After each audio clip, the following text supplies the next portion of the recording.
We are in the business of paying claims. लगभग सभी health insurance companies ये tagline use करती हैं। कोई इंश्योरेंस कंपनी ये कहती है कि हमारे पास 8,000 से ज्यादा हॉस्पिटल्स पैनल पर हैं।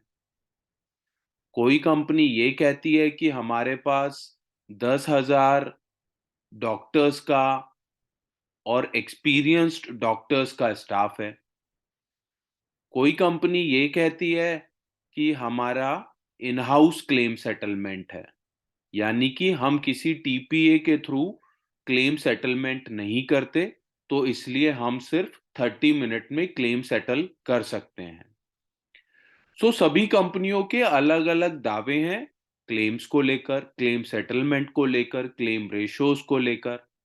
और अगर आपको ये सारा डेटा चेक करना है तो आप IRDAI की ऑफिशियल वेबसाइट के ऊपर क्लेम सेटलमेंट का कंप्लीट डेटा चेक कर सकते हैं। और अगर आपको in depth claim data check करना है तो आपको दो चीजों पर चेक करना होगा। पहला इन टर्म्स ऑफ एनओपी और दूसरा इन टर्म्स ऑफ प्रीमियम। यानी कि इसका मतलब ये है कि कंपनी के पास कितने क्लेम आए, यानी कि नंबर ऑफ क्लेम्स। यानी कि कंपनी के पास अगर 100 क्लेम आए हैं तो उसमें से 92, 93 या 94 क्लेम्स अप्रूव हुए हैं। दूसरा हमें चेक करना होगा अमाउंट बेसिस पर, क्योंकि कई बार होता यह है कि कंपनी जो क्लेम उनके पास आते हैं उसमें से नंबर्स को अच्छा शो करने के लिए छोटे क्लेम तो पास हो जाते हैं, बट बड़े क्लेम्स अटकते हैं।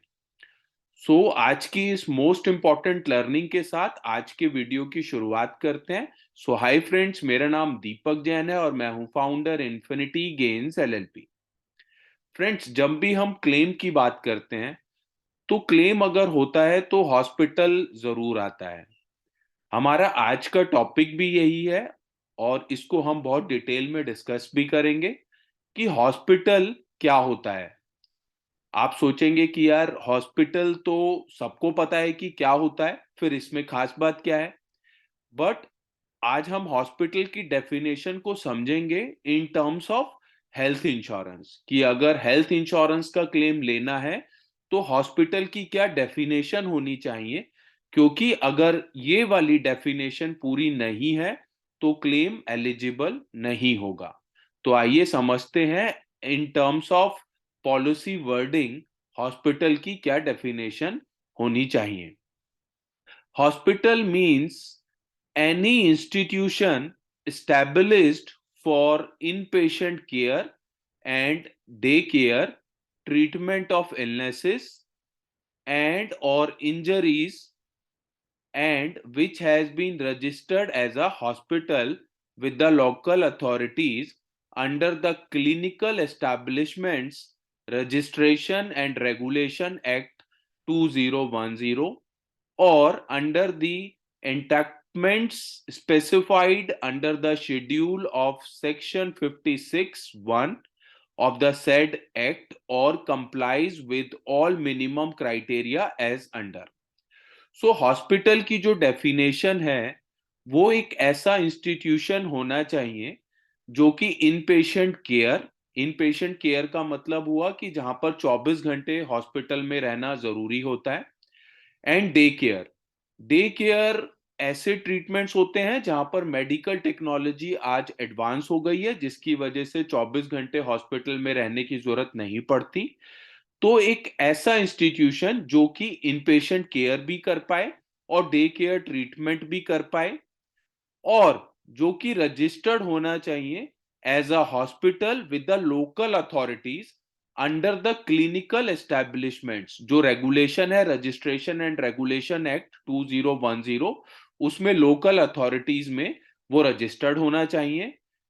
और under the enactments specified under the section 56(1) of the said act, or complies with all the minimum criteria as under। और ये जो 5 क्राइटेरिया अभी हम डिस्कस करने वाले हैं, ये 5 क्राइटेरिया उस हॉस्पिटल में पूरे होने चाहिए। फर्स्ट क्राइटेरिया क्या है? Has qualified nursing staff under its employment round the clock, यानी कि उस हॉस्पिटल में क्वालिफाइड नर्सिंग स्टाफ होना चाहिए जो कि 24 घंटे वहां पर अवेलेबल रहता हो और जो प्रॉपर हॉस्पिटल के एम्प्लॉयमेंट के ऊपर हो, यानी प्रॉपर ऑन रोल वहां के एम्प्लॉइज हो। सेकंड जो कंडीशन है, has at least 10 inpatient beds in towns having a population of less than 10 lakh, यानी कि मिनिमम 10 बेडेड वो हॉस्पिटल होना चाहिए अगर उस टाउन की पॉपुलेशन 10 लाख से कम है, and at least 15 bed hospital in all other places, और 15 बेडेड हॉस्पिटल होना चाहिए अगर उस टाउन की पॉपुलेशन जो है वो 10 लाख से ज्यादा है। नेक्स्ट हम बात करते हैं, has qualified medical practitioner in charge round the clock, यानी कि जो क्वालिफाइड मेडिकल प्रैक्टिशनर है वो वहां पर 24 घंटे की अवेलेबिलिटी उनकी होनी चाहिए। Has a fully equipped operation theatre of its own where surgical procedures are carried out. तो हॉस्पिटल का खुद का अपना फुली इक्विप्ड ऑपरेशन थिएटर होना जरूरी है जो कि वहां पर सर्जिकल प्रोसीजर्स को वहां पर कर पाए। maintains daily records of patients and make these accessible to the insurance company's authorized person। सो वो हॉस्पिटल के अंदर ये फैसिलिटीज होनी चाहिए कि वो डेली जो रिकॉर्ड्स हैं वो पेशेंट्स की ट्रीटमेंट का, उनके आने का, उनके जाने का या उनके कंप्लीट ट्रीटमेंट का रिकॉर्ड वहां पर मेंटेन कर पाए, ताकि इंश्योरेंस कंपनीज को जब भी और जो भी रिक्वायरमेंट हो वो वहां पर हॉस्पिटल वो सारी कंडीशंस को या सारे जो डॉक्यूमेंट्स हैं उनको कंप्लीटली इंश्योरेंस कंपनी को प्रोवाइड करा पाए। सो फ्रेंड्स, आप जब भी हेल्थ इंश्योरेंस के क्लेम के लिए देखें तो हॉस्पिटल की ये वाली कंडीशन जरूर देखें, और बेशक से चाहे आप कैशलेस के लिए जाएं या रिम्बर्समेंट बेसिस पर जाएं, बट हॉस्पिटल की ये कंडीशन को प्लीज एक बार पहले चेक कर लें। सो आई एम श्योर फ्रेंड्स, ये इंफॉर्मेटिव वीडियो आपको पसंद आया होगा। अगर आपको ये वीडियो पसंद आया है तो प्लीज लाइक जरूर कर दीजिएगा।